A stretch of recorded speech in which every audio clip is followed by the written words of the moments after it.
Welcome to conceptual example number 2. In this example, we are asked to determine the direction of the induced current in a variety of situations. So let's take a look at example A. We have a constant magnetic field B that is shown with these X's that are going into the screen or into the paper that you're looking at. And the coil of wire is circular but then is squeezed into this oval shape. Now if you recall, magnetic flux is defined as the magnetic field B times the area of the loop multiplied by the cosine of the angle. That is the angle theta between the magnetic field and the normal of the plane of the loop. And in this particular case, the area of the loop is decreasing, and that's what's causing the change in flux. And when the flux changes, we have an induced EMF or current.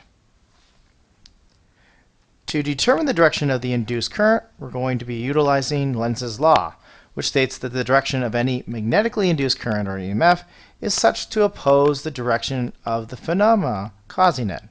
So if we look at this picture before, we'll call this the before picture, we have 1, 2, 3, 4, 5, 6, 7, 8, 9 magnetic field lines that are penetrating into the plane of the screen. And then as the loop is decreased in area, we only have now 3 field lines that are penetrating into the screen. Whenever the flux through the loop is decreasing, which it is in this case, the induced magnetic field will point in the same direction as the original field. So we're going to simply add in more field lines to go back to our original situation of 9 x's. Now I probably have a few more x's that I need to add in here as well to get to 9. Well, we can see that we have a magnetic field that will be induced into the screen of this page.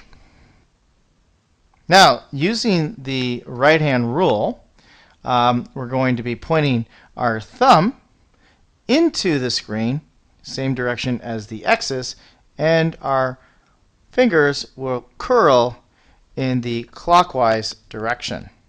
So we'll write ICW as a subscript here for current in the clockwise direction. Okay, moving on to part B now. In this example, we have a coil of wire with a B field which is increasing out of the page or out of the screen that you're looking at. So we'll consider this initial picture as the before picture, just like I had a before and after picture before here. And now I'm going to draw another picture of the loop afterwards. So let's just draw, here's our coil of wire. And then we have magnetic field that is increasing. So that means that these field lines are going to be more compact in this plane of the loop. There's some outside as well. We don't really care about them. We're just caring about the ones that are inside. And we can see that we have more field lines that are coming out of the plane of the loop.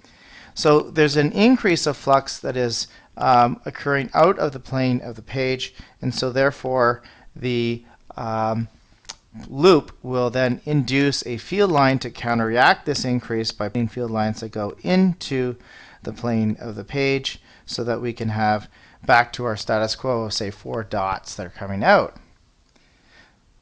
So then, using our right-hand rule, our thumb will be pointing into the plane of the page, and our fingers will curl in the clockwise direction. So we have current going along in this clockwise direction.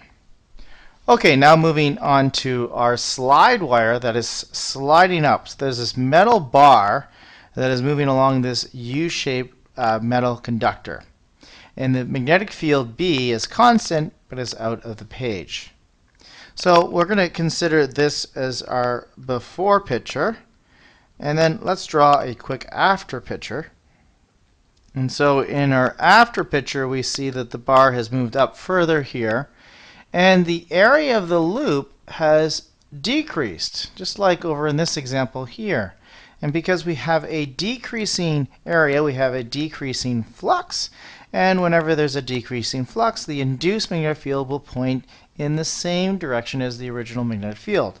So therefore, it will induce a field that is coming out of the page. We had, for example, 1, 2, 3, 12 dots coming out, and right now we only have 9. So we need to add a few more of these red dots to go back to our original picture of 12 dots coming out. And so we're now going to use the right hand rule with our thumb pointing in the direction out of the plane of the loop, and our fingers will curl in the direction that is counterclockwise. For this particular example, there is an alternate way of solving for the induced current. If you recall from the emotional EMF section in our notes, we considered a conductor that was moving through a magnetic field. The charges in the conductor would experience magnetic forces due to the movement of the charge. So we have a velocity v here, and let's consider a positive charge here q, and the magnetic field pointing out of the screen. By the right hand rule, with our thumb pointing upwards and our fingers pointing out of the screen, our palm will be pointing to the right side of the bar. So any free charges that are able to move would make the right side of the bar become positively charged and the left side of the bar become negatively charged. And so there would be a potential difference that would be set up across the two ends of the bar, and essentially this metal bar can be thought of as like a battery. You can imagine this battery, this is as the positive terminal of the battery, and this end of the bar being the negative terminal of the battery. And if you were to connect this bar to some complete circuit around, then we would have current that would flow from the positive alongwards through the complete circuit into the negative terminal, and we would have this counterclockwise current. Okay, welcome to part D in this example, where we have two wires, a circular wire and a long straight wire carrying current. However, this long straight wire carrying current, the current is increasing. Now, if you recall, the magnetic field for a current carrying wire, a long straight wire, is given by B equals mu naught I all over 2 pi r. And so if the current is increasing, the magnetic field is going to be increasing at some location r away. And if the magnetic field is increasing because the flux is equal to BA cos theta, then an increasing field will cause a change in flux, and we'll have an increasing flux and therefore an induced EMF and current. So to solve this kind of problem, we draw two pictures. We have our before picture, and then I'll draw an after picture. So in our after picture, we have a stronger current going along this wire. So before we could determine the direction of the induced current in this circular loop, we have to figure out the direction of the magnetic field in the long straight wire. And we're going to utilize the right hand rule. So we're going to be using the rule where we point our thumb in the direction of the current in a long straight wire, and our fingers curl in the direction of the magnetic field. So we have something that looks like this. We have magnetic field going in to the page on the top part of the wire, and it's coming out of the page or screen on the bottom section of that wire. All we care about is the top section because that's where the circular loop is. So what we'll do is we'll draw an X here, another X here, and another X here. But then in our afterwards picture, we have the same scenario, except the magnetic field is getting stronger and stronger and stronger because we have an increasing current, which is leading to an increasing flux into the screen. So we're going to be drawing more X's coming through the screen here.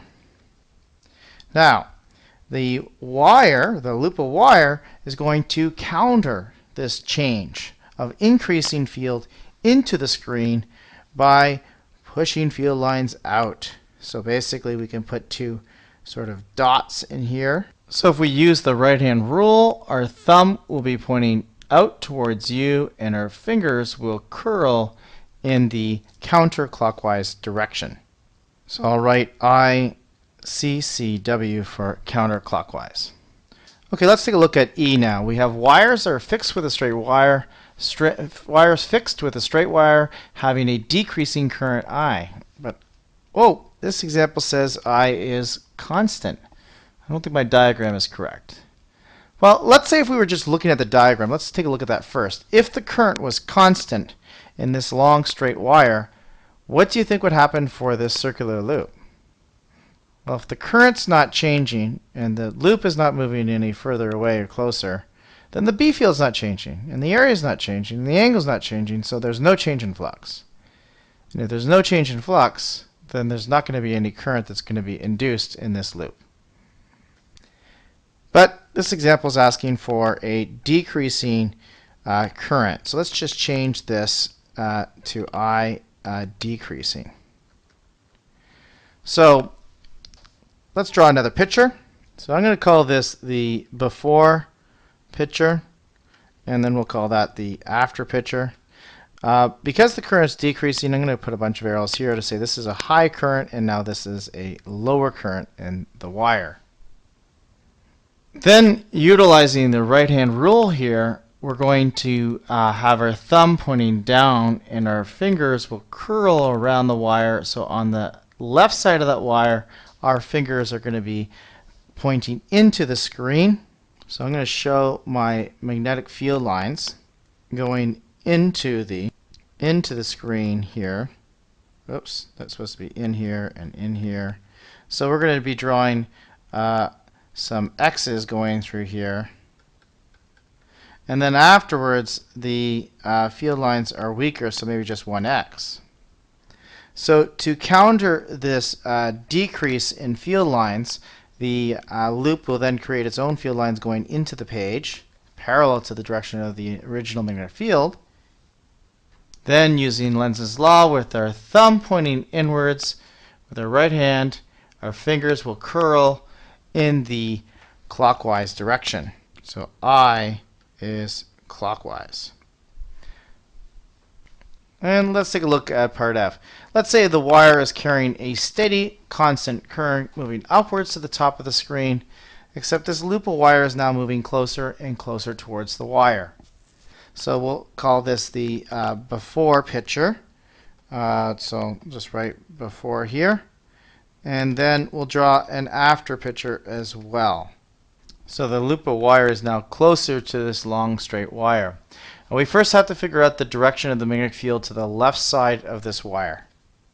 And so we're using our right hand, we point our thumb upwards to the top of the screen, and our fingers are coming out towards you, wrapping around, going in on the screen on the right side, but coming out on the left side of that straight wire. So the field lines are looking something like that, going around and around and around. But the closer you are to the wire, the stronger the lines are. They're closer together, and then as you get further away, they get weaker. So then when the loop is closer, we have more dots into the wire.